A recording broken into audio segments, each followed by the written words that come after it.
To then run an energy analysis on your building, you need to go under the Analyze tab, and you'll notice that there's an energy analysis ribbon.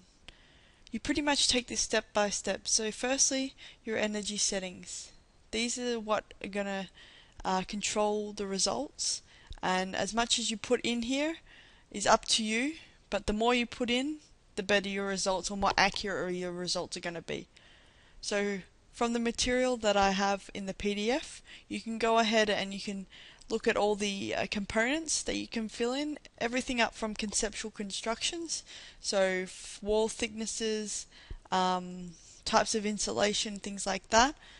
Just an average. It's a very general energy setting dialog box, but put it in as to the best of your ability. So once you've done that, I'm just going to leave it on default for the presentation. You then go ahead and enable the energy model, and it will then incorporate some of the energy settings such as window openings and zoning that you've placed in the energy settings into your 3D model.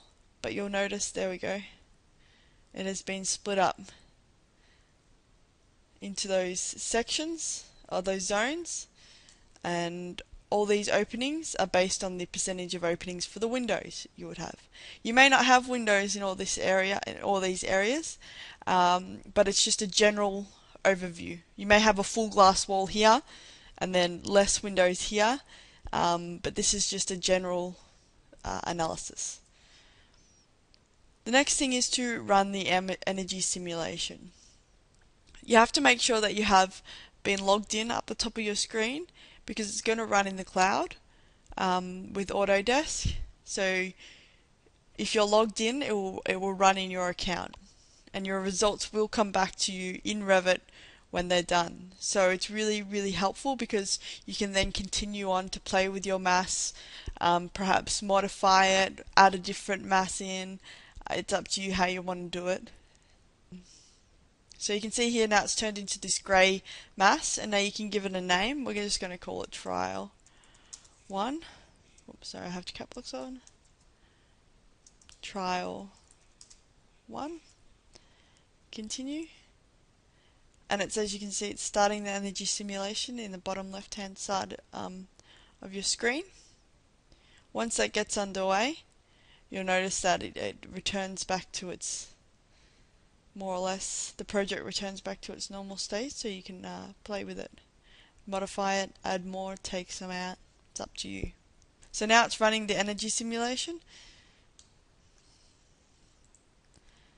and you can see that it is running it when you select the results and compare option here. I have run a few in my time.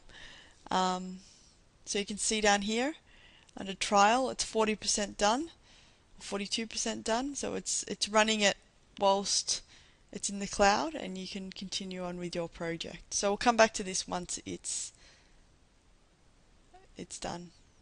Now once it's done, you'll notice that a Revit alert will appear. Now we can see that it's finished running the analysis, and in Revit you'll notice that a warning will appear telling you that it is done. Now here are the results from our energy analysis.